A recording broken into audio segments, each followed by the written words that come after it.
Hi there, I'm Tobi from 103.1 iHeartAustin and iHeartRadio, sitting with two of the fabulous boys from Foster the People. Hi, guys. Hi, how are you? Hello. This is Pontius. This is Cubby. Well, I call you Pontius, but I mean, is it required that I call you Mark Pontius, or can I just call you Pontius? No, it's not required. Although Mark Foster's not here, so I feel like I should take advantage. You should just call me Mark. Yeah. Right, that's true. You don't get to. Yeah, that never happens. We always have to, a lot of people call me Ponzi or Pontius, and Right.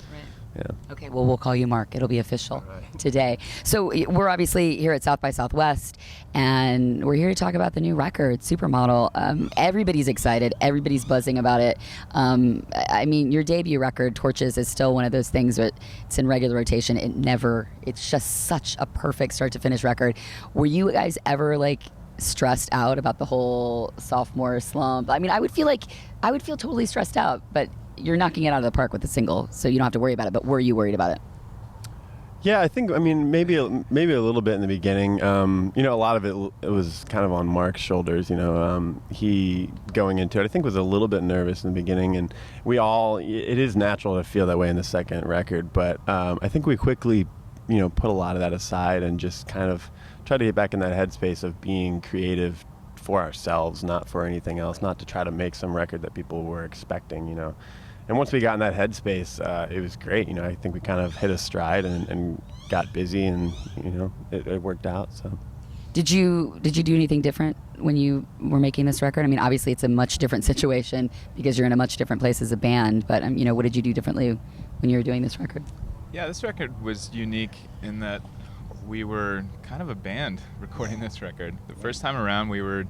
We'd only been playing for a little bit, and a lot of the elements on the record were electronic, so a lot of it was done, kind of in a computer, whereas, we played over 300 shows out on the road and came into the studio with just this new synergy as a band and more organic, and kind of brought that into the studio, and we kind of just set up a space with a ton of instruments and made a playground just to make noise in, and that was, it was a really fun experience.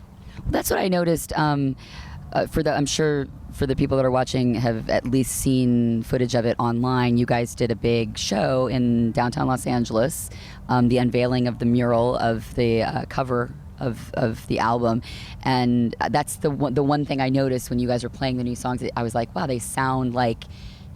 I love the electronic elements on the first record, but there's a lot of that kind of guitar and drums, and it was a little bit more of a kind of a gritty feel. I like it, and I'm assuming that's how the rest of the record's going to be.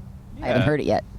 Yeah, it's a bit different, and I think that's one of the things on the last record, touring it. We kind of found out naturally doing these things live and coming up with different ideas to jam on live. There was this new kind of energy that happened that we definitely went in the second record having that in mind and doing more of it from that approach instead of it being electronic and trying to make it work live, So it definitely is it's a cool thing to translate that.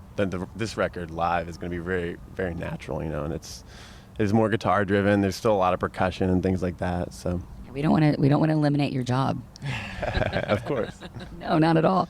Now, the mural, I thought was a really cool story. I know that Mark lives downtown, and that was kind of the impetus for that. But Young and Sick is the artist, right? And I saw that he's playing down here at South by. Yeah. Have you gotten to see him? Have you even had time? Not yet. We just got into town late last night, so haven't seen him yet. But yeah, his stuff is really cool. I didn't even know he made music. I thought he was just an artist until I saw him on the lineup here. Yeah, he's one of those guys that's just creative all around. He's really talented dude. And when we first met him a couple years ago, he was doing some music kind of on the side, developing that. And now he's having some good success with it. We're going to be playing with him a lot this year. He's going to be supporting us here and there, and yeah. So I actually haven't listened to it. Is it an electronic sort of vibe, I'm assuming? It's a bit electronic. I haven't listened to a lot of it either, but there's still guitar and a lot of rock stuff. He's got a great voice, so it's cool. You should check it out.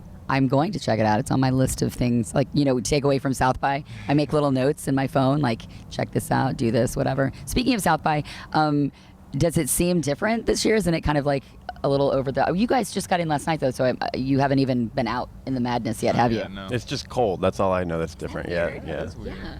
We're like sitting here huddled up. We're like, where's the heat lamp? Come on. Yeah, it's gotten really big, and I mean, you guys are gonna have so much fun. You're doing the show outdoors and on Friday, a free show. So it's gonna be packed house. It's gonna be awesome, and we're excited to see you. Cool. Thank you guys. We love Foster the People. Everyone loves Foster the People. Mark Cubby, not Mark Foster, Mark Pontius. It's iHeartRadio. Thank you guys, and enjoy the rest of your South by, and enjoy the rest of this year and the album, and good luck, and all that. Thanks so much. Thank you.